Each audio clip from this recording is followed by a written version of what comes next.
안녕하세요. 네, 이번 시간에는 2022년 제2회 전기산업기사 CPT 보건 문제입니다. 그에 대한 총평 및 적중 특강에 대해서 함께 공부해 보시도록 하겠습니다. 전기시기 2022년 제2회 총평 및 적중 특강 주셨죠? 전기시기 문제를 분석해 본 결과 직류기와 동기기, 변압기, 유도기, 그리고 정류기 분야에서 고르게 출제되었습니다.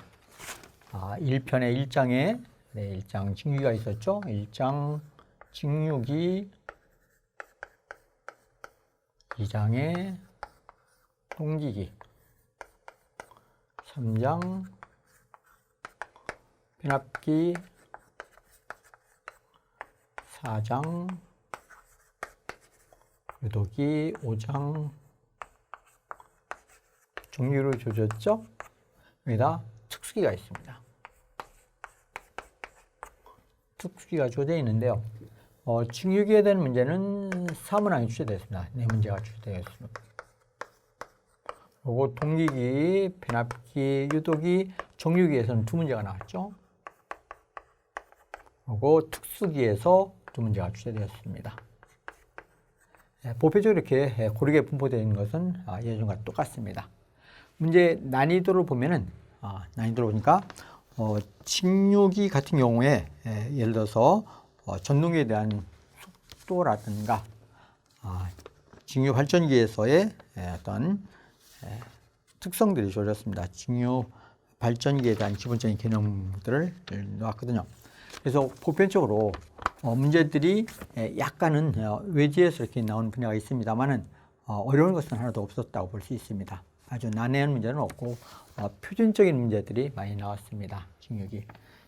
동기기 같은 경우는 일반적으로 많이 출제되는 것은 병렬운전 같은 문제들이 있는데 그렇게 병렬운전이 많이 안 나오고 권선법에서도 일반적으로 단절 개수를 우리가 간단하게 기억하고 있거든요. 동기에서 단절 개수 K피치라 하면은 기본파에 대한 단절 개수는 사인 2분의 베타파이 이렇게만 우리 기억하고 계시는데요. 여기서 약간 변환시켜서 제 상고주파를 제거하기 위해서 이 베타 값이 얼마이나 이렇게 조금 외진 분야에서 문제가 좀 출제된 것이 있습니다. 그래서 전반적으로 좀 넓게 보셔야만이 풀 수 있는 문제들이 좀 몇 문제가 나왔습니다. 그래서 GP를 공부하신 분들은 좀 많은 점수를 얻을 수 있겠습니다만은 좀 난해한 문제도 없지 않아 있다고 볼 수 있겠죠. 그래서 전반적으로 변압기라든가 유도기 같은 경우에서는 일반적으로 2차 입력 P2와 동선 출력 P0와 2차 동선 P2시 이런 비례하는 게 가장 기본적인 요소들이거든요. 요소들에 대한 문제들이 출제되었습니다. 그래서 문제는 보편적으로 이러한 표준적인 문제들이 많이 출제되었다 이렇게 이해하시면 되겠습니다. 그래서 이 문제들을 우리 핵감 문제와 한번 비교를 해 보았습니다. 핵감 문제에서 얼마나 출제되었는가를 한번 비교해 보았거든요. 그랬을 때 핵감 문제에서 유사한 문제들이 좀 많이 출제가 되었거든요. 예를 들어서 11번 문제 같은 경우는 우리 페이지 150페이지의 단원 핵심 노트의 7번의 설명과 거의 유사하게 되어 있다 이렇게 표현할 수 있거든요. 그리고 문제 14번 같은 경우는 시험문제 14번은 페이지 66페이지에 출제 개념 9-3번에서 설명을 다 그대로 해드렸습니다. 그리고 15번 같은 경우는 우리 교재 101페이지에는 기출 개념 문제 2번과 동일하게 출제가 되었습니다. 그래서 이 문제는 좀 이따 한번 직접 풀어드리도록 하겠습니다. 16번 같은 경우는 우리 교재 택담 146페이지의 개념 6-1번에서 설명을 다 드리고 있습니다. 그리고 17번 같은 경우는 128페이지에 다룬 빈출 문제의 44번과 숫자만 조금 차이가 있고 같은 문제라고 볼 수 있습니다. 이렇게 숫자만 변형시켜 놨는데요.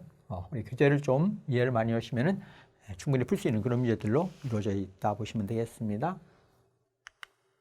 자, 그럼 거기에 그 중에서 제가 문제 하나만 선별해서 풀어드리도록 하겠습니다. 우리 기출문제 15번이 있고, 요 기출문제 15번은 우리 교재 그대로 택단 문제에 나온 문제가 동일하거든요. 그래서 문제 하나 선별해 봤습니다. 15번 문제를 보시면은 단위가 킬로볼트 암페어니까 용량이 되겠죠. 변압기 용량이 10킬로볼트 암페어이며 1차 측의 정極전압이 2000, 2차 측 전압이 100볼트인 변압기에서 1차의 환산, 1차로 환산한 등가 임피던스가 6.2 플러스 J75입니다. 이 변압기의 퍼센트 리액턴스 강화는 이렇게 물었습니다. 우리가 변압기의 특성에서 전압 변동률을 산출하는데 전압 변동률에서 이는 퍼센트 저항 강화, 퍼센트 리액턴스 강화, 퍼센트 임피던스 강화가 있거든요. 그 중에서 퍼센트 리액턴스 강화를 구하라 하는 문제입니다. 그럼 퍼센트 리액턴스 강화라는 얘기는 퍼센트 리액턴스 강화라. 퍼센트 리액턴스 강화는 리액턴스의 전압 강화를 100분위로 표시한 게 퍼센트 리액턴스 강화라며 Q로 많이 쓰고 있죠. 단위는 100분위로 퍼센트가 되는 것입니다. 그럼 퍼센트 리액턴스 강화는 무엇이다? 퍼센트 리액턴스 강화는 전류에 의해서 리액턴스에 전류가 하게 되면 전압 강화가 생기죠. 그 전압 강화를 전격 전압으로 나눠서 100분위로 표시한 것. 그러니까 리액턴스에 의한 전압 강화를 전격 전압으로 나눠서 100분위로 표시한 것이 퍼센트 리액턴스 강화가 되겠습니다. 그럼 이게 임피던스를 주어졌는데 임피던스 이건 저항이고 이게 리액턴스이죠. 그랬을 때 이게 1차로 환산한 저항과 리액턴스입니다. 그러면 이 전압과 전류를 뭘로 넣어줘야 된다? 1차 측의 전압과 1차 측의 전류를 넣어줘야 됩니다. 그럼 1차 측의 전류를 먼저 구해야 되겠네요. 1차 측의 전류라는 것은 항상 무엇이냐면 변압기 용량 Pn, 전격 용량은 항상 어떻게 된다? V1, I1이 되거든요. 그래서 여기서 1차 측의 전격질 I1을 구할 수 있겠죠? I1 값은 V1분의 전격 용량 Pn이 되겠습니다. 그러면 전격 전압은 1차 측의 전격 전압은 2000V로 줄여 있죠? 그럼 2000분의 용량은 5kVA라고 그랬죠? kVA니까 10의 3승을 해주면 되겠습니다. 그래서 나눠주면은 어떻게 됩니까? 10kA네요. 10kA니까 10이 된 것입니다. 10의 3승. 자, 따라서 공 3개 주어지니까 10을 일어나주니까 5A가 됐네요. 1차 측의 정極전압 5A다. 그럼 여기다 대입만 시켜주면 되겠죠? 정極전압, 1차 측의 정極전압은 2000V가 되었고 1차 측의 정極전압 5A. 리액턴스는 여기 주어졌죠. 7ohm이 되었죠. 7을 곱해서 100분율로 나타나기 위해서 100을 곱해주면 되겠습니다. 그러면 공 2개 없어지고 20분의 35가 되네요. 그러면 1.75% 정도 되겠네요. 그래서 이 변압기의 퍼센트 리액턴스 강화는 1.75%이다. 그래서 보기에서 찾으면 답은 2번에 있죠? 이것이 전부 다 획단 문제에 그대로 출제되어 있던 문제 중에 하나라 보실 수가 있습니다. 이렇게 해서 우리 2022년 제2의 전기산업기사 CPT 기출 보건 문제를 함께 공부해 나갈 것입니다. 이렇게 해서 놓고 다음 문제 1번부터 풀이를 나가도록 하겠습니다. 제3과목 전기기기 문제 1번. 변압기의 철심이 갖추어야 할 조건으로 틀린 것은 이렇게 물었네요. 변압기는 환상 철심과 1, 2차 권선으로 이루어져 있죠. 그 환상 철심이 갖춰야 할 조건이라. 그럼 철심은 가장 기본적인 것이 자속의 통로 역할을 해주는 것이 철심이거든요. 그럼 철심은 항상 투자율은 높아야 됩니다. 거기에 자속이 변화하다 보면은 와류가 생기거든요. 맴돌이 조류가 생기는데 그 와류를 적게 하기 위해서 전기 저항은 커야 되겠죠. 와류를 못 들이게 하기 위하니까. 그래서 전기 저항을 크게 하기 위해서 성층 철심을 하며 히스테리시스 손실이 발생되기 때문에 히스테리시스 개수가 작아야 되는 것이 변압기 철심에 갖춰야 할 조건이다. 이렇게 이해하시면 되겠죠. 여기 보실까요? 투자율이 클 것 맞죠? 투자율 뮤가 커야 됩니다. 뮤는 항상 진공 투자율 곱하기 비투자율 뮤S가 되는데 이 진공 투자율은 일정하지만 이 비투자율이 큰 것이 좋죠. 그럼 자숙화율을 잘 통과시킬 수 있죠. 그래서 투자율이 클 것. 전기 저항이 잘 것. 이건 틀렸네요. 전기 저항이 커야만이 맴돌이 전류를 억제할 수가 있거든요. 그래서 와류선을 줄일 수 있는 것입니다. 그러니까 2번이 잘못되었죠. 3번 보시면은 성층철심으로 한다. 그러면 강판을, 얇은 강판들을 성층하는데 그것은 맴돌이 전류를 못 들게, 즉 전기 저항을 크게 하기 위해서 얇은 강판을 성층철심하는 것입니다. 그래서 맞죠? 그다음에 히스테리시스 손의 개수가 있습니다. 히스테리시스 손실이라는 것이, 히스테리시스 손실은 히스테리시스 상수, 주파수, 최대 자석 밀도 B 맥시멈의 약 1.6승에 비례하는 것이 히스테리시스 손실인데요. 이 개수가 어떻게 된다? 작아야만이 손실을 줄일 수가 있겠죠. 그래서 히스테리시스 손실 개수는 작을 것에서 다 맞고 2번이 잘못되었습니다. 2번 보시겠습니다.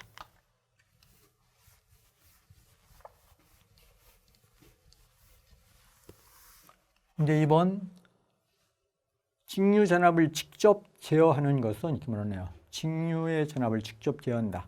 원래 변압기에서 전압을 승합도 하고 강압도 하지 않습니까? 그런데 변압기가 승합, 강압하는 것은 교류만을 컨트롤할 수 있습니다.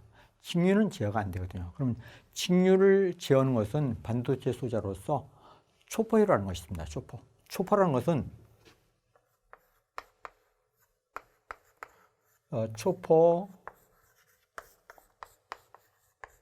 초포는 고속으로 계속 절단한다는 뜻이거든요. 즉 온오프를 계속 반복해 줌으로써 직류 전압을 직접 제어할 수 있는 것을 초포 컨버터 또는 인버터 이렇게 얘기합니다. 초포 회로라고도 하고 초포형 인버터, 초포형 버터. 즉 이렇게 직류 전압이 이렇게 조였죠. 직류 전압이 중요했을 때 스위치를 사용해서 오프, 온, 오프, 다시 온, 오프, 이렇게 온, 오프를 계속 고속으로 반복해 줌으로써 직류 전압을 직접 이렇게 컨트롤할 수 있는 것이다. 컨트롤해서 평균값을 이렇게 낮출 수도 있고 높일 수도 있는 것을 초포형 컨버터 이렇게 이야기하고 있습니다. 그래서 인버터 아니고 초포형 컨버터 인버터라는, 초포형 인버터라는 말을 많이 쓰죠. 초포형 인버터는 고속으로 온오프를 해서 직류 전압을 직접 제어하는 장치를 초포형 인버터라 이렇게 얘기하고 있죠. 그럼 답은 2번이 되겠습니다. 이제 3번 보겠습니다. 동기전동기의 V곡선 위상 특성에 대한 설명으로 틀린 것은 이렇게 물었네요. 동기전동기에서 위상 특성 곡선, 그 모양이 V 모양으로 생긴다 해서 V곡선 이렇게 얘기하죠. V곡선은 삼상 동기전동기의 출력이 루트 3 VI 역률 코사인 세타가 되거든요. 여기에서 요 출력, 부하의 출력과 공급전압을 일정하게 유지하고, 얘들은 일정하게 유지하죠. 일정한 상태에서 여자 전류를 변화시켜주면 무엇이 변화한다? 여자 전류가 변하면은 요 역률이 변화합니다. 요 역률이 변화할 때 그 여자 전류의 변화에 따라서 역률이 변하면 이게 크기가 변하겠죠. 역률의 변화면 이게 변합니다. 그래서 계자 전류와 요 전기자 전류의 위상 관계 곡선을 무엇이라 한다? 위상 특성 곡선이라고 쓰는 것입니다. 그러니까 출력과 공급전압을 일정한 상태에서 계자 회로 전류, 여자 전류라고도 쓰고 계자 전류라고도 씁니다. 계자 전류 또는 여자 전류. IF라는 계자 전류 변화시켜 주게 되면은 이 전기자 전류의 크기와 이 전압과 전류의 위상도 변합니다. 그래서 여기다 전기자 전류를 놨죠. 전기자 전류를 놓고 계자 전류를 조정할 때 이 역률이 변하기 때문에 이 I 값이 이렇게 크기가 변합니다. 이렇게 변하죠. 그래서 역률이 1일 때, 요 코사인 세타가 1이면 어떻게 됩니까? 코사인 세타가 1일 때 요 전류가 최소가 되겠죠. 그래서 항상 전기자 전류가 최소인 점이 항상 어디다? 코사인 세타, 역률이 항상 1인 값이다. 이렇게 이해하는 것이죠. 그럼 역률 1을 기준해서 이 계자 전류, 즉 여자 전류를 감소시키면 이때 부족 여자가 되어서 부족 여자가 되면 어떻게 된다? 부족 여자 상태가 되면은 요 전기자 전류가, 요 전류가 전압보다 위상이 지집니다. 이때는 지진 전류가 흘러서 리액터 작용을 합니다. 지진 전류가 흘러서 이 전동기가 리액터 역할을 해주고 리액터 작용. 역률 1인 점을 기준으로 해서 계자 전류를 증가시키는 것을 과혜자라고 씁니다. 과혜자. 과혜자 상태가 되면 어떻게 된다? 과여자 상태가 되면은 그래서 전류의 위상이 앞선 전류가 됩니다. 이때는 앞선 전류가 흘러서 콘덴서 작용에 들어간 것입니다. 그것은 콘덴서가 되겠죠. 이렇게 해서 이 동기전동기는 원래 종기전동기의 특성도 있습니다만은 이렇게 계좌전류를 조정해 줌으로써 전기자전류의 위상을 조정할 수 있는 특성이 가장 뛰어난 특성 중에 하나라고 볼 수 있습니다. 이런 것을 우리는 V곡선 또는 위상 특성 곡선이라 이렇게 이름 붙여놨죠. 자, 그럼 여기에 대한 설명인데 한번 보실까요? 1번 횡축의 여자전류를 나타낸다.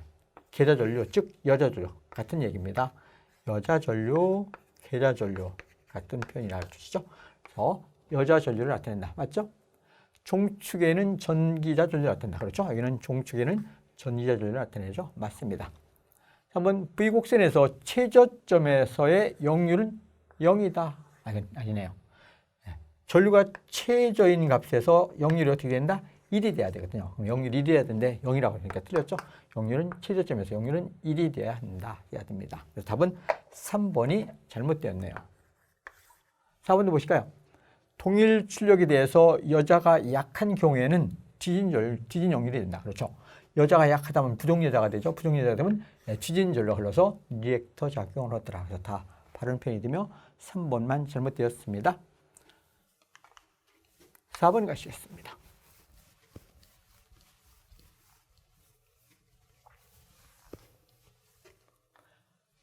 유도전등기에 2차 동선 PC, 2차 입력을 P2, 슬립 S의 관계식으로 옳은 것은 이렇게 물었네요.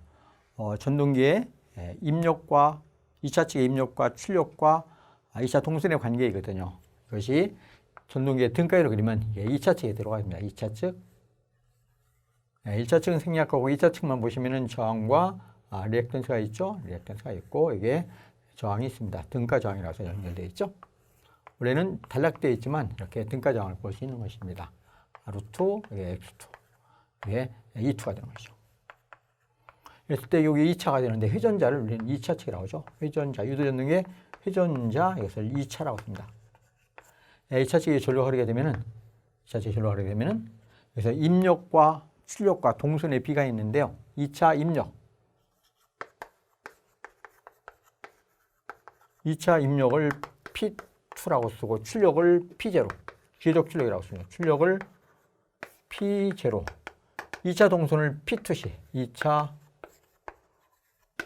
동선을 P2C라고 쓰면 PC로 조졌습니다. 그러면 여기서 2차 입력 P2 대 기회적 출력 P0 대 2차 동선 P2C인데 그냥 PC로 조졌습니다. 얘들의 B는 이렇게 됩니다. 1대 1-S 대 S가 되죠. 그래서 출력 플러스 손실은 무엇이 된다? 입력이 되겠죠. 자, 이 관계에서 2차 입력과 2차 동선의 관계를 물었거든요. 그럼 P2 대 PC는 무엇이 된다? 1대 S가 되겠죠. S. 자, 따라서 PC는 무엇입니까? 2차 동선 PC는 P2 곱하기 S가 되겠죠. 2차 입력 곱하기 슬립 해주면은 무엇이 된다? 2차 동선이 되는 것입니다. 그래서 관계식, 2차 관계식으로 오는 것은 P2, PC, S는 1이 된다. 틀렸죠? S는, 틀렸습니다. S가 되려면 S는 무엇이 돼야 됩니까? S는 P2분의 PC가 돼야 돼요. 틀렸죠? 그럼 S는 PC분의 P2, 이것도 거꾸로 됐네요. P2분의 PC가 돼야 됩니다. 틀렸고, PC는 무엇이 된다? PC는 S 곱하기 P2라 해서 2차 동선 PC는 슬립 곱하기 2차 입력이 되어서 바른 답은 4번이 바른 답이 되겠죠?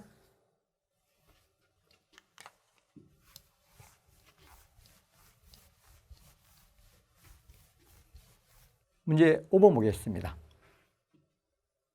직류발전기에 있어서 계좌철심에 잔유자기가 없어도 발전이 되는 직류기는 이렇게 물었네요. 계좌철심이라는 것은 이게 계좌철심이 이렇게 써졌죠. 전기도 아마추어가 있고 계좌 그게 뭐 여러 개 있겠습니다만 그 하나만 볼까요? 여기 계좌철심에 한번 전류를 흘려주면은 자석하기가 만들어지거든요. 그래서 자석하기가 만들어지는데 이 전류를 계좌 전류를 0으로 했을 때도 자기적 성질이 남는데 그것을 잔유자기라 해서 미소한 자석이 남는다. 근데 이 잔유자기가 없어도 발전이 될 수 있는 직류발전기를 이렇게 물었습니다. 원래 직류발전기에 여자 방식에 따라서 보면 어떻게 된다? 첫 번째로 타여자 발전기가 있고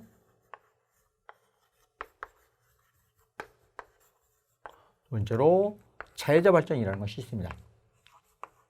자여자 발전이라는 것은 자기 자신이 만든 기전력, 우리 증유 발전이니까 증유 기전력을 만들어내죠. 그럼 자신이 만든 기전력에 의해서 여자시킨다. 그게 자여자 발전이 되거든요. 물론 자여자에는 분권도 있고 분권, 직권, 복권 이렇게 주어지는데요.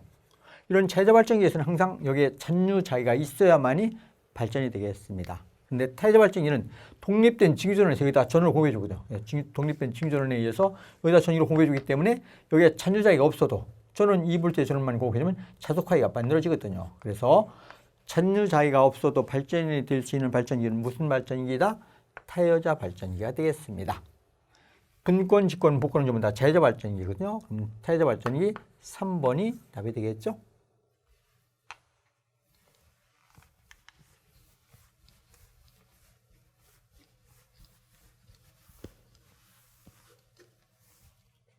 이제 6번 보겠습니다.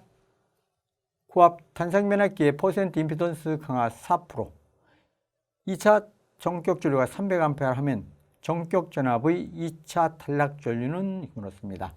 단 변압기에서의 전원 측의 임피던스는 무시한다. 1차 임피던스 모두 무시하고 2차 측의 전격 전류가 300A일 때 2차 측의 탈락 전류를 구하라 했습니다. 2차 측의 탈락 전류는 어떻게 되는가? 자, 그러면은 우리 변압기에서 퍼센트 임피던스 강화라는 게 있죠. 퍼센트 임피던스 강화라. 퍼센트 임피던스 강화라는 것은 원래가 임피던스에 의한 전압 강화를, 이게 전격 전류가 되고 임피던스가 아닙니다. 변압기 내부 임피던스. 임피던스에 의한 전압 강화를 전격 전압으로 나눠서 곱하기 100. 이것이 퍼센트 임피던스 강화의 정의거든요. 그러면 분자분모를 똑같이 Z로 나눠주면 어떤 값이 되냐면 여기는 Z분의 V가 되고 여기는 I가 남았죠. 곱하기 100. 이것이 이 공급전압을 Z로 나눠주면 이게 탈락전류가 되는 것입니다. 그래서 퍼센트 임피던스 강화는 무엇이 된다? 탈락전류 IS분의 전격전류 IN의 B를 100분율로 표시하는 것. 이게 퍼센트 임피던스 강화의 정의거든요. 따라서 탈락전류는 전격전류 몇 배이냐 물었으니까 따라서 탈락전류를 IS로 썼을 때 탈락전류는 무엇이 된다? 퍼센트 임피던스 강화분의 100 곱하기 전격전류 IN 하면 되겠죠? 자, 그러면 주어진 값 퍼센트 임피던스가 4%라고 하네요. 그럼 4분의 100 곱하기 전격전류는 300A라고 주어졌죠? 300A를 넣어주면 되겠습니다. 그럼 이게 25배가 되겠네요. 25배. 그럼 25배면 7,500 정도 되겠네요. 7,500A 되겠죠? 그러니까 매우 큰 전류가 흐르는 것입니다. 탈락전류. 전격 전류가 2차 측의 전격 전류가 300A인데 탈락 사고가 나면 25배가 되는 매우 큰 탈락 전류가 흘러서 변압기 막바로 소선이 되게 되어 있습니다. 자, 그래서 답은 7,500A 4번에 있죠?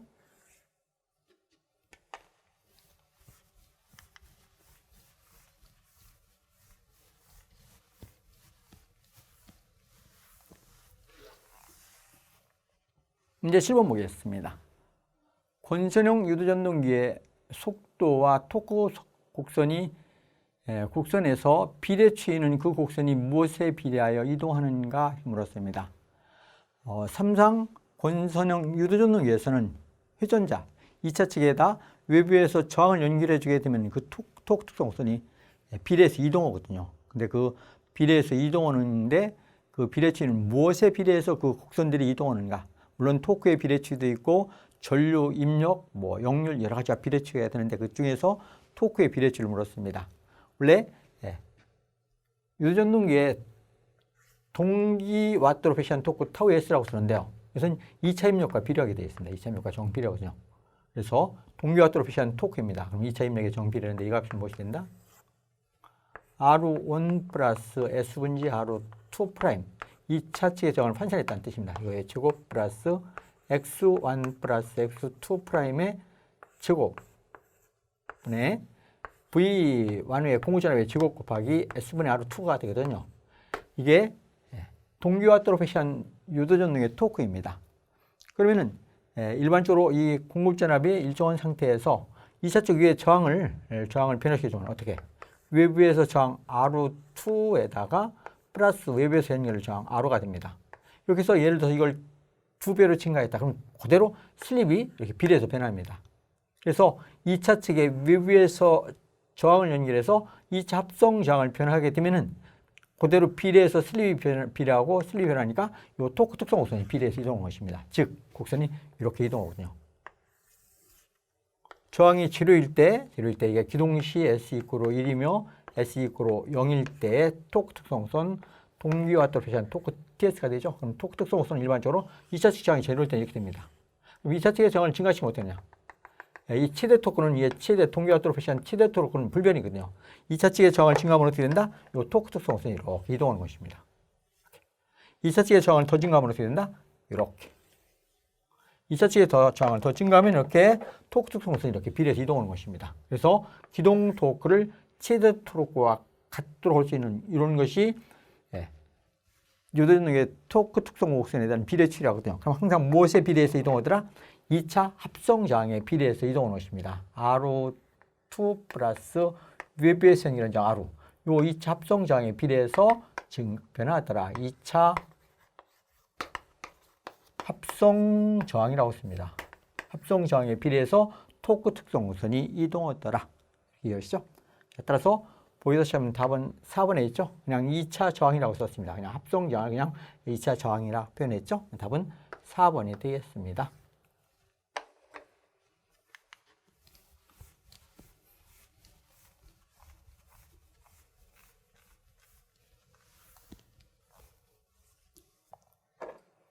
이제 8번 보겠습니다. 삼상 직권 종이자 전동기의 중간 변압기의 사용 목적은 이렇게 나네요. 중간 변압기라는 것은 이렇게 직권 종이자 전동기 중간에 변압기를 이렇게 연결해놨습니다. 1차 측이면 여기에 변압기를 이렇게 중간에 변압기를 설치해서 회전자에다 전기를 공유해 주는데요. 요 중간 변압기 TR에 뭐만 콘스비만 조절하면 2차 측의 전압을 조정할 수 있거든요. 전기자 회전자가 되지 않습니까? 직권 정의자 전동기 아마추어 회전자가 되고 브러쉬가 이렇게 연결해 줍니다. 브러쉬가 삼상이니까 이렇게 되죠. 이렇게. 그래서 요 중간 변압기의 콘스비를 조정하게 되면은 이 전동기의 종료에 알맞는 전압으로 조정, 이 입력 전압에 관계없이 종료에 알맞는 전압을 조정할 수 있는 게 중간 변압기의 목적이며, 이렇게 종료전압을 조정하고 또한 이 전압을 조정해서 콘스비를 조정해서 전압을 조정하게 되면은 전동기의 특성을 변화시킬 수 있습니다. 아주 좋은 특성으로 운전할 수 있는 것이죠. 특성을 조정할 수 있고, 또한 직권 정지자 전동기는 무부하 또는 경부할 때 위험 속도에 도달하는데 중간 변압기의 철심의 포화 상태로 유지하게 되면은 과속이 되는 걸 억제할 수 있습니다. 속도를 좀 상승하는 것을 제한할 수 있는 그런 능력이 있죠. 그래서 중요한 것, 전동기의 특성을 조정할 수 있고, 정류 전압을 조정할 수 있고, 경부하에서 과속이 되는 걸 억제할 수 있는 그런 특성이 바로 중간 변압기라 이렇게 이해하시면 되겠죠. 중간 변압기의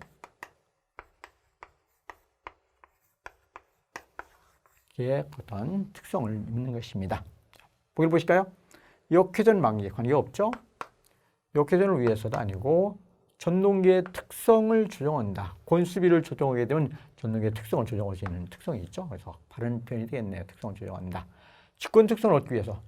원래 이게 직권 정지자 전동기거든요. 그럼 직권 특성이 발생되기 때문에 직권 특성을 조정한다는 것은, 얻는다는 것은 말이 안 되겠죠. 그래서 답은 3번이 바른 표현이 되겠습니다.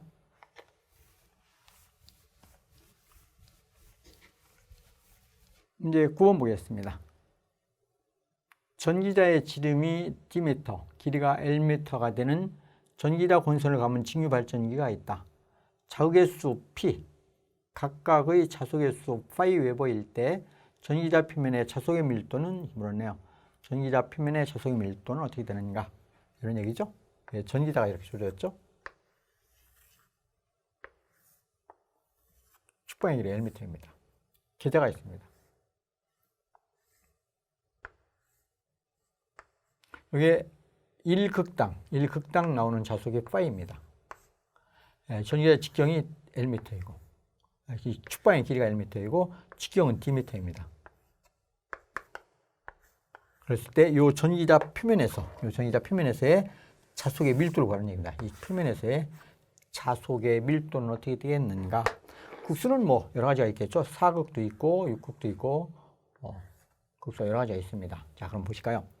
1극당 1극 n극 n에서 나온 자속이 5면은 S극이 되겠죠. 그러면 총 자속의 수라는 것은 총 자속수 5는 무엇이 된다? 총 자속의 수는 극당 자속 5 곱하기 국수 P를 해주면 되겠죠. 그래서 P5가 항상 총 자속이 되는 것입니다. 총 자속 웨버. 이 자속은 전부 다 어디를 관통하느냐? 이 자속은 예를 들어서 n극에서 나와서 어디로 간다? S극으로 들어가는 거죠. n극에서 나와서 S극으로, n극에서 S로 들어가는데 전부 다 어디로 간다? 요 전기자 표면적을 다 통하게 들어가요. 전기자 표면적. 그래서 면적 S는 무엇이냐면 전기자 표면적을 다 통하기 때문에 전기자 표면에서의 표면적의 단면적은 무엇이 된다? 이 직정이 D미터이니까 파이 D가 원주의 길이가 되겠죠. 그래서 파이 D에다가 축방의 길이가 1m다. 그럼 L을 곱해주면 무엇이 된다? 이게 전기자의 표면적 미터의 제곱이 되는 것입니다. 따라서 자속의 밀도라는 것은 전기자 표면에서의 자속의 밀도 B는 무엇이 된다? B라 하면은 자속의 밀도 B라는 것은 총 자속의 수를 파이를 무엇으로 나눠줬다? 면적의 수로 나눠준 것입니다. 자, 그럼 총 자속의 수는 무엇이다? 총 자속의 수는 P파이가 되고 극당 자속에다 극수를 곱해주면 총 자속이 되었고 이것을 뭐로? 면적은 파이 D 곱하기 L미터를 나눠주면 이게 전기자 표면에서 자속의 밀도 웨바 퍼 미터의 제곱이 되겠습니다. 그래서 보기에서 찾아보면은 답은 2번에 있네요. 파이 DL분의 P파이라 답은 2번이 되겠습니다.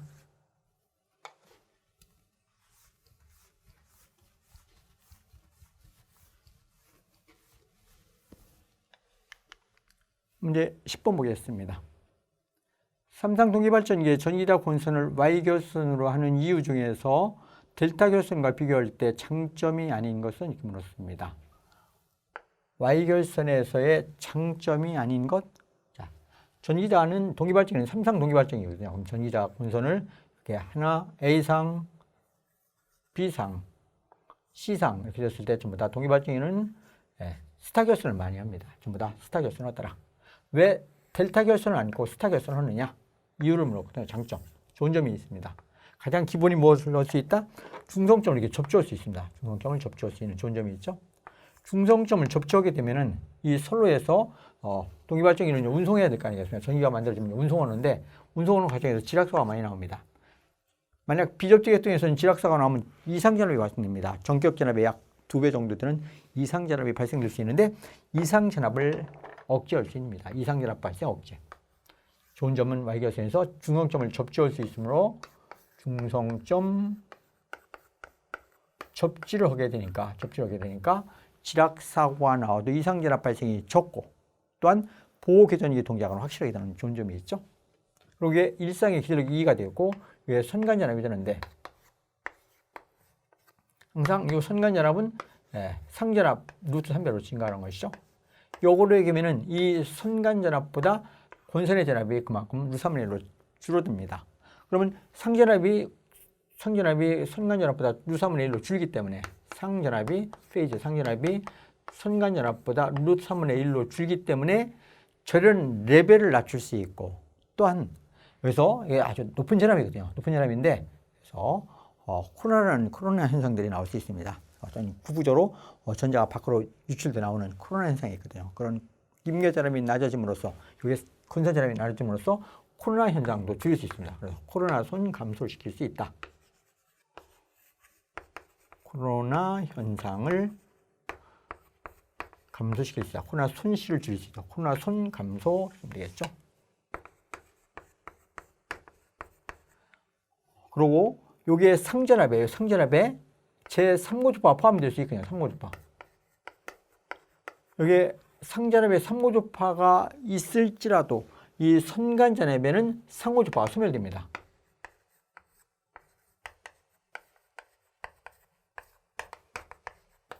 없어지거든요. 소멸됩니다.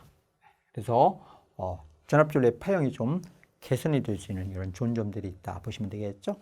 그래서 Y결선은 델타 결선에 비해서 좋은 점밖에 없습니다. 전부 다 좋은 것이다. 자, 그런데 무엇은 변함이 없다. 델타 결선이든 스타 결선이든 출력에는 항상 변함이 없습니다. 출력은 항상 결선에 관계없고 발생의 용량에 따라서 변화되는 게 출력이지 않습니까? 그래서 출력은 결선과는 관계가 없더라. 보기를 보실까요? 1번 출력을 더욱 증대할 수 있다. 이건 아니죠. 출력은 뭐라 했습니까? 불변이거든요. 아니나 출력비라는 것은 출력비는 루트 3 vi 0열 코사인 세타가 되는데 이 전압이 루산 매칭감은 전류는 역으로 일정하군요. 근데 델타 계수에는 전압은 루산으로 줄지만 전류가 루산으로 증가하는 것입니다. 그렇기 때문에 출력만큼은 항상 무엇이 된다?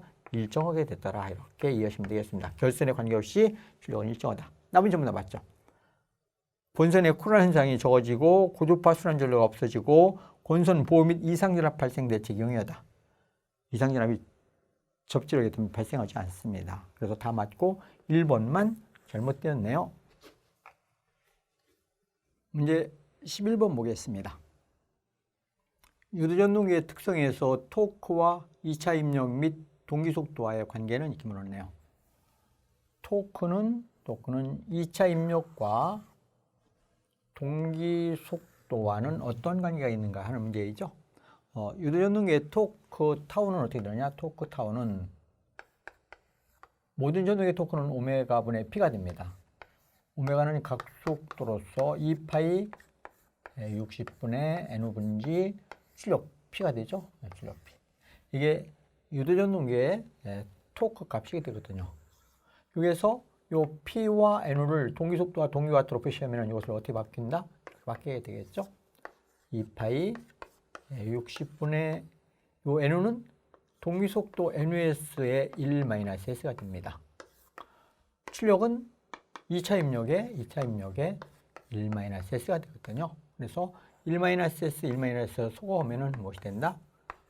2파이 곱하기 60분의 동기속도 NUS분의 P2가 되겠죠. 그래서 유도전동기의 토크는 항상 어떤 관계에 있다? 2차 입력에는 비례하고 동기속도와는 반비례 관계를 갖는다. 동기속도의 반비례 2차 입력에 비례하더라. 이렇게 표현하면 되겠죠.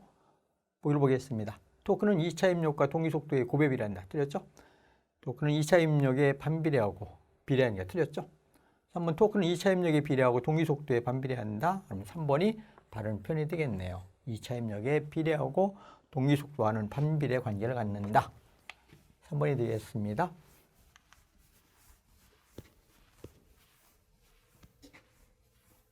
문제 12번 보겠습니다. 단상 반발 전동기에 해당되지 않는 것은 이렇게 물었네요. 단상 반발 전동기라.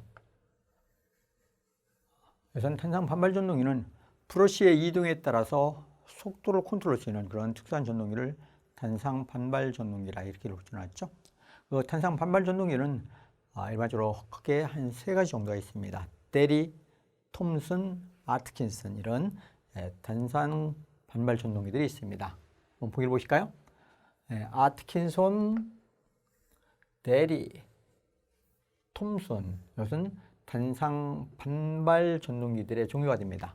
여기서 실하게라는 것은 실하게 실하게 전동이라는 것은 사람의 이름인데요. 삼상 분권 정자 전동입니다. 실하게는 삼상이며 분권 정류자 전동기라. 그래서 삼상 분권 정류자 전동기에서 가장 뛰어난 특성을 갖는 것이 실하게 전동기라 이렇게 얘기합니다. 실하게 전동기라. 그렇죠? 그래서 답은 얘는 삼상 분권 정자 전동기가 되겠습니다. 답은 그러면 3번이 되겠네요.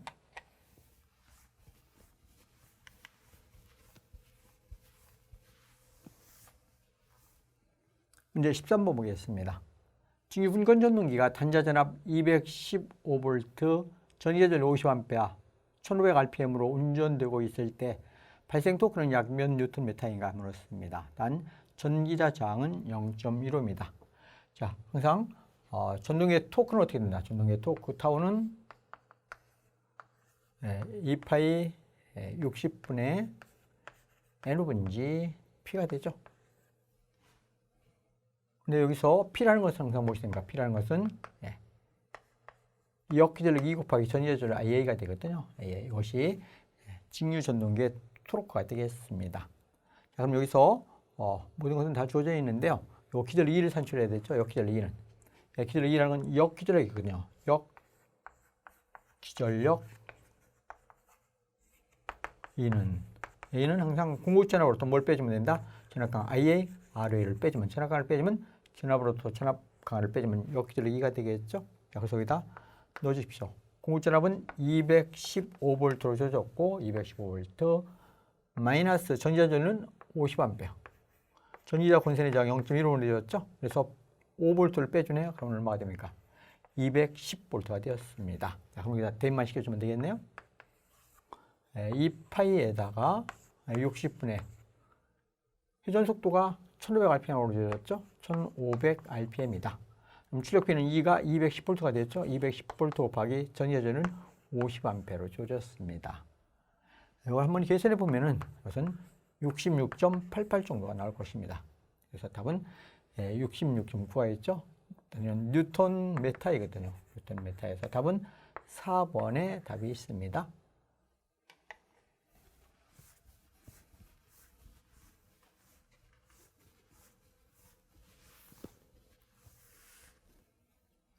문제 14번 보겠습니다. 단락비가 큰 동기기는 이렇게 물었네요. 단락비가 큰 동기기. 단락비는 동기기에서 어떤 특성을 단적으로 나타내는 그런 중요한 치수가 되는 것이 단락비입니다. 단락비라는 것은 계좌전류의 비거든요. 단락비를 KS로 쓰는데요. KS라는 것은 IFS와 IF 지류의 B가 됩니다. S는 단락이라는 뜻이고 IF는 계좌전류죠. 삼상 단락 정격 전류를 흘려주기 위한 계좌전류대. 이것은 무부하는 뜻입니다. 무부하 정격 전압을 유도하는 데 필요한 계좌전류. 이 계좌전류들의 B를 단락비라고 쓰는데요. 이 단락비 하나만 딱 가지면은 동기기의 모든 특성이 여기에 단적으로 나타낼 수 있는 그런 특수한 B입니다. 그럼 이 단락비를 산출해 보면 어떻게 된다? 단락비를 산출해 보면은 항상 동기발전기의 동기 임피던스 있죠? 동기 임피던스 ZS와는 반비례 관계를 갖습니다. 그래서 이 단락비가 큰 기계는 아주 좋은 기계거든요. 단락비가 큰 기계. 그럼 단락비가 크게 되려면 어떻게 됩니까? 단락비가 크게 되려면, 대로 되려면, 단락비가 크게 되려면 어떻게 된다?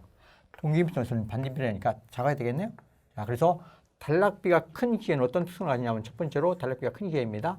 바로 동기 임피던스 ZS가 작다.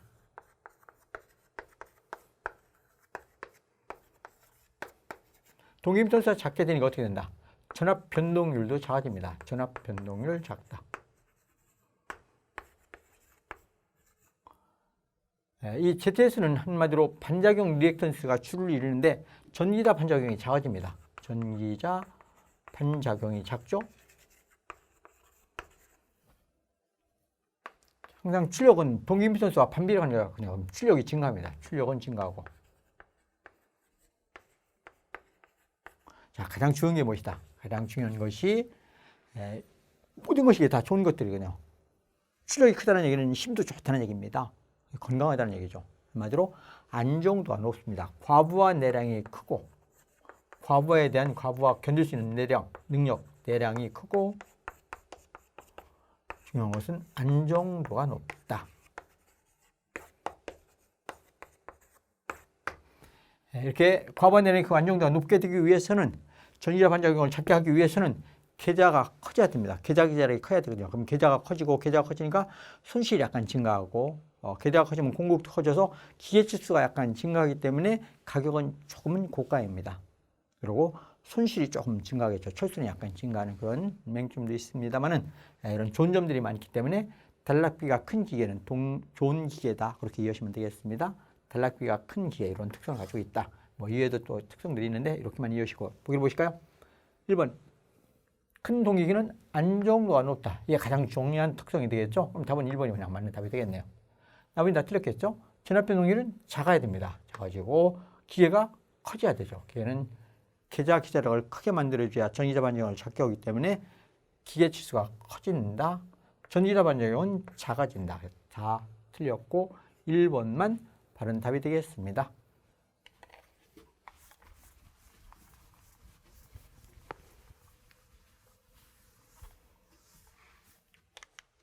문제 15번 보겠습니다. 10kVA 2000V 대 100V. 그러니까 1차 측전압이 2001 대 2차 측전압은 100V라는 얘기죠. 변압기에서 1차 측에 환산한 등가 임피던스가 6.2 플러스 j7ohm이라고 주어졌습니다. 이 변압기의 퍼센트 리액턴스 강화는 이렇게 물었네요. 퍼센트 리액턴스 강화라는 것은 일반적으로 Q로 쓰죠. 퍼센트 리액턴스 강화는 리액턴스에 의한 전압 강화를 전격 전압으로 나눠서 곱하기 100. 이게 퍼센트 리액턴스 강화의 정의거든요. 그럼 여기서 이게 이 값이 1차로 환산했다 했으니까 여기는 전류가 1차 측 전류와 2차 측 전압을 넣어줘야 됩니다. 그러면 1차 측 전류를 먼저 구해야 되겠죠? 1차 측의 전류는 어떻게 되느냐? 1차 측의 전류는 항상 용량 PNO를 무엇으로 1차 측의 전격 전압으로 나눠주면 1차 측의 전격 전류가 되겠죠? 자, 그럼 주어진 조건에서 1차 측 전압은 2000V가 되었고 용량은 10kA입니다. 그럼 10 곱하기 kg니까 10의 3승을 해서 2000V로 나눠주면은 1차 측의 전격 전류가 되겠죠? 그러니까 2분의 10이 돼서 5A가 되겠네요. 자, 그럼 여기다 이제 대입만 시켜주면 되겠죠? 1차 측의 전격 전압은 2000V가 되었고 2000V, 1차 측의 전격 전압은 5A가 되었고 리액턴스는 여기서 앞에 있는 것은 저항입니다. 이것이 리액턴스가 되겠죠. 7. 그래서 7을 해주면 이게 리액턴스의 전압 강화를 100분율로 표시하는 것이죠. 그러면 공 2개 주어지고 5, 7이 35를 20으로 나눠주니까 1.75가 되겠네요. 1.75. 단위는 항상 퍼센트가 됩니다. 100분율 전압 강화가 되기 때문에. 그래서 퍼센트 리액턴스 강화는 1.75%이다. 답은 2번에 있네요.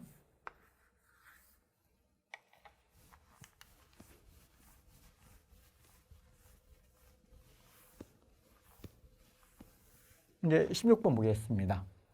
다음 유도전동기의 기동법 중에서 권선형 유도전동기에 가장 적합한 기동법은? 권선형 유도전동기는 2차 측에다 항상 무엇을 연결해 줄 수 있다? 저항을 연결해 줄 수 있는 그런 좋은 점을 갖고 있습니다. 2차 측의 권선으로 이루어졌기 때문에 그래서 권선형 유도전동기의 기동법에 가장 유효한 것은 무엇이다? 권선형에서는 2차 저항기동법을 가장 유효하겠습니다. 2차 저항기동법. 2차 저항기동법을 쓰게 되면 기동기 연료를 제한할 수 있고 기동 토크는 증가시킬 수 있는 아주 좋은 특성을 갖고 있거든요. 그래서 권선형 유도전동기는 2차 저항기동법을 쓰며 농형일 때는 2차 측의 저항을 연결할 수가 없거든요. 그래서 농형일 때는 천전압 기동이라든가 스타델타 기동이라든가 기동 보상 기법을 사용하고 있습니다. 자, 그래서 여기 보시면은 스타델타는 이게 전부 다 농형이죠. 기동 보상 기법도 농형이고 전전압 기동도 소형일 때는 그냥 전격 진압을 직접 공급했다 지입기동이라고도 씁니다. 소형에서 쓰는 것이죠. 전부 다 농형입니다. 그러면 2차 저항법, 저항기동법, 이것은 권선형에서만 쓸 수 있죠. 답은 4번이 권선형 유도전동기의 기동법이다.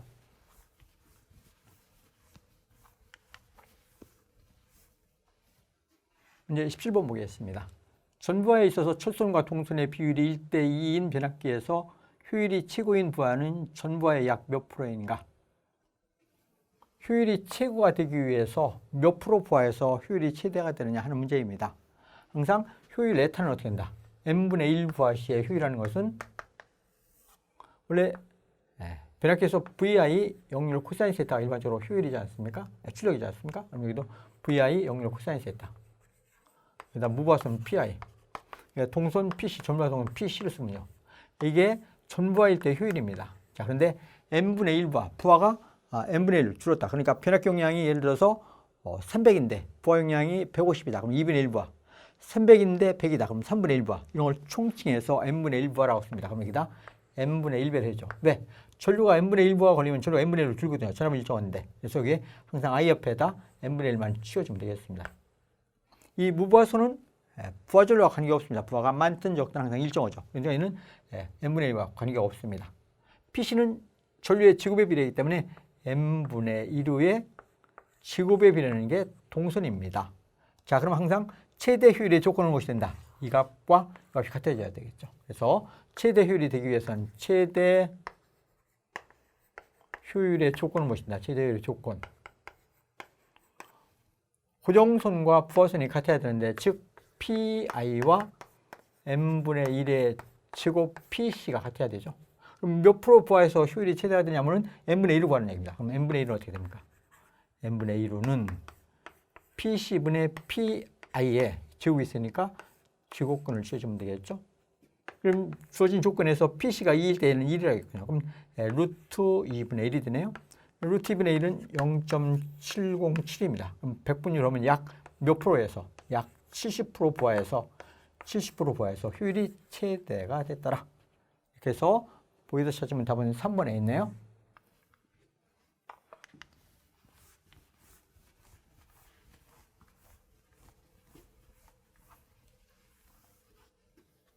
이제 18번 보겠습니다. 직류 전압의 맥동률이 가장 작은 정류회로는 물었습니다. 출력 전압이라는 얘기죠. 출력 전압의 맥동률이 가장 작은 정류회로. 맥동률이라는 것은 이것을 맥동률이라고 쓸 수 있습니다. 맥동률의 의미는 예를 들어서 탄상 전파 종류이다. 그럼 전파 종류가 이렇게 이루어지겠죠. 이렇게 전파 종류가 이루어지면 맥동률이라는 것은 요 출력 전압의 이게 출력 전압이거든요. 출력 전압이 직류 성분이죠. 직류 성분. 이게 직류 성분입니다. 출력 전압의 직류 성분분에 출력 전압에 포함되어 있는 요 교류 성분 있죠. 요 교류 성분의 비를 뭐라고 한다? 요 비를 맥동률이라 이렇게 얘기하는 것입니다. 그래서 맥동률은 항상 출력 전압의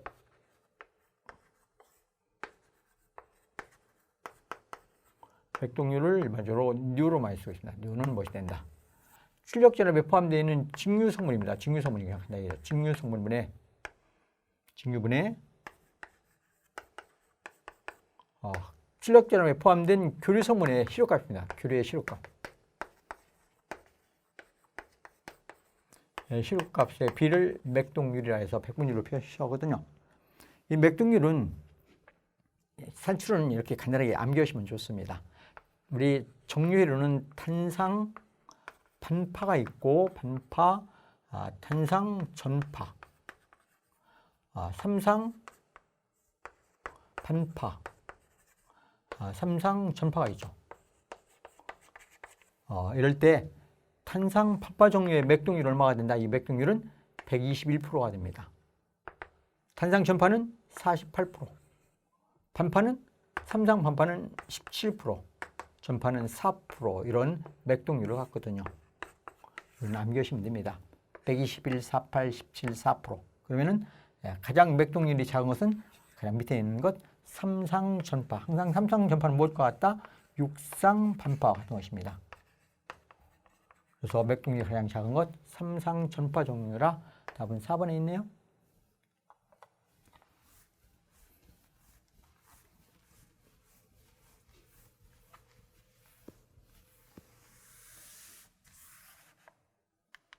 문제 19번 보겠습니다.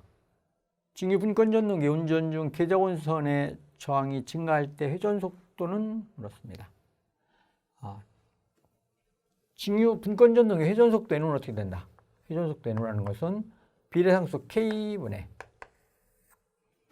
자속 Y분의 K 곱하기 Y분의 공구전압 V-IA RA. 이것이 일반적인 모든 직류 전동기에서의 회전 속도가 되는 것입니다. RPM 쓰면 되죠. 자, 그러면 분권 전동기라는 건 이렇게 이루어지는 게 분권 전동기죠. 이게 전기자와 계좌원선이 이렇게 병렬로 접속되는 게 분권 전동기입니다. 여기에 외부에서 계좌원선에다 저항을 연결했습니다. 가변 저항을 연결했죠. RF. 공급전압은 일정한 상태로 유지합니다. 전기력 전압 V를 공급해주죠. 증전압 플러스 마이너스 전압을 공급해줍니다. 브러쉬가 있고, 자, 이럴 때, 여기에서 이 계좌원선의 저항을 증가했다는 얘기입니다. 계좌원선에 연결된 외부에서 연결된 이 저항을 증가한다. 계좌 저항을 증가하니까 무엇이 감소입니까? 요 계좌 IF는 감소겠죠. 이게 감소니까 항상 여기서 발생되는 자속화인은 무엇에 비례한다? 자속화인은 항상 계좌 전류의 비례이기 때문에 계좌 저항이 증가하니까 전류는 감소하고 전류가 감소하니까 자속이 감소했네요. 그럼 계좌 감소하니까 이게 감소했습니다. 이게 감소하니까 회전 속도는 반비례 관계를 가지므로 상승하겠네요. 그래서 분권 전동기의 계좌 원선의 저항을 증가하면은 회전 속도는 빨라지더라. 증가한다. 하면 되겠습니다. 답은 3번에 있죠. 증가한다.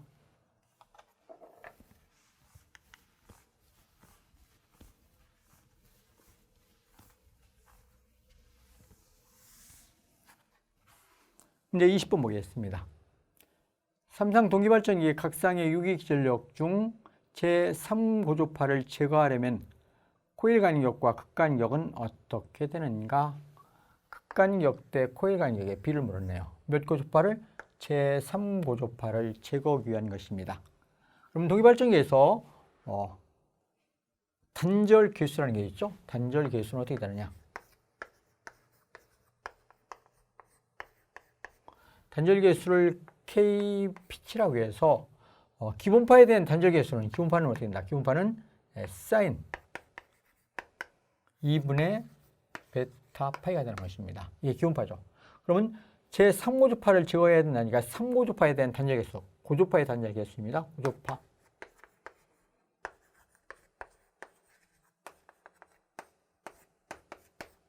K피치인데 N고조파에 대한 단절 계수다. N고조파의 단절 계수. NP로 쓸까요? PN으로 써주었습니다. N고조파에 대한 단절 계수다. 여기다 파이 앞에만 N을 쓰면 되는 것입니다. 그래서 사인 2분의 N 베타 파이. 그럼 3고조파를 제거한다 했으니까 3고조파에 대한 단절 계수는 어떠냐? 3고조파에 대한 단절 계수. 고조파의 단절 계수는 이렇게 해주는데 그럼 3고조파에 대한 단절 계수는 어떻게 된다? K 피치의 3고조파의 단절 계수는 사인 2분의 3 베타 파이가 됩니다. 그럼 3고조파를 제거한다는 얘기는 요 값이 0이 되면 되거든요. 그럼 요 값이 0이 되기 위해서는 어떻게 되냐? 사인 그래프는 항상 무엇에? 요 파이 앞에 있는 요 숫자가 자연수가 되면 0이 됩니다. 그러니까 예를 들어서 사인 0도라든가 사인 그래프이죠? 사인 0도일 때 0이 되죠. 파이 레디안일 때도 0, 2파이 레디안도 0, 3파이 레디안도 0입니다. 그러면 파이 앞에 위에 자연수가 되면 되죠. 0, 1, 2, 3. 요 베타 값이라는 것은 항상 뭐보다 작아야 된다? 단절이기 때문에 극의 간격보다 코일 간격이 짧아야 되니까 이 베타라는 값은 극 간격분의 코일 간격의 비거든요. B를 베타라고 쓰는데 항상 얘는 뭐보다? 극간격보다 코일 간격이 짧으니까 1보다 작아야 됩니다. 자, 그러면 여기에 베타 값을 넣어서 이게 자연수가 되면서 1보다 작은 값이 되기 위해서는 베타 값이 얼마나 될까요? 여기다 베타 값 대신에 얼마를 넣어볼까요? 0.667, 즉 이런 얘기입니다. 2분의 3 곱하기 베타를 했을 때 이것이 자연수 1이 되게 만들어보자. 1, 0이 되지 않습니까? 2가 될 수도 있으니까. 베타 값은 어떻게 됩니까? 요로 넘어가야 되겠죠. 그럼 베타 값은 무엇이 된다? 3분의 2가 되겠네요. 3분의 2는 무엇입니까? 0.66이 되겠죠. 만약 이 앞에 있는 걸 2로 만들어 볼까요? 2로 만들기 위해서는 2분의 3 베타 값이 2가 되면은 0이 되겠죠. 2파이 레디안이면 0이 됩니다. 그러면 베타 값이 얼마인가? 요로 가니까 어떻게 됩니까? 3분의 4가 되네요. 그렇죠? 요로 가니까 3분의 4. 3분의 3은 1.333이 되죠. 얘는 1보다 크기 때문에 이건 안 되죠. 항상 베타 값은 극간격과 코일 간격의 비로서 1보다는 작은 값이 돼야 되며 3고조파를 제거하기 위해서는 얼마가 돼야 된다? 0.667이 되어야 한다. 이렇게 찾아갈 수가 있는 것입니다. 자, 보기를 보실까요? 보기를 보시면 3번에 있죠? 한번 0.67로 주어졌네요. 그럼 답은 3번이 답이 되겠네요. 이렇게 해서 우리 2022년 제2의 산업기사에 대한 기출문제를 함께 공부해 보셨습니다. 고생하셨습니다.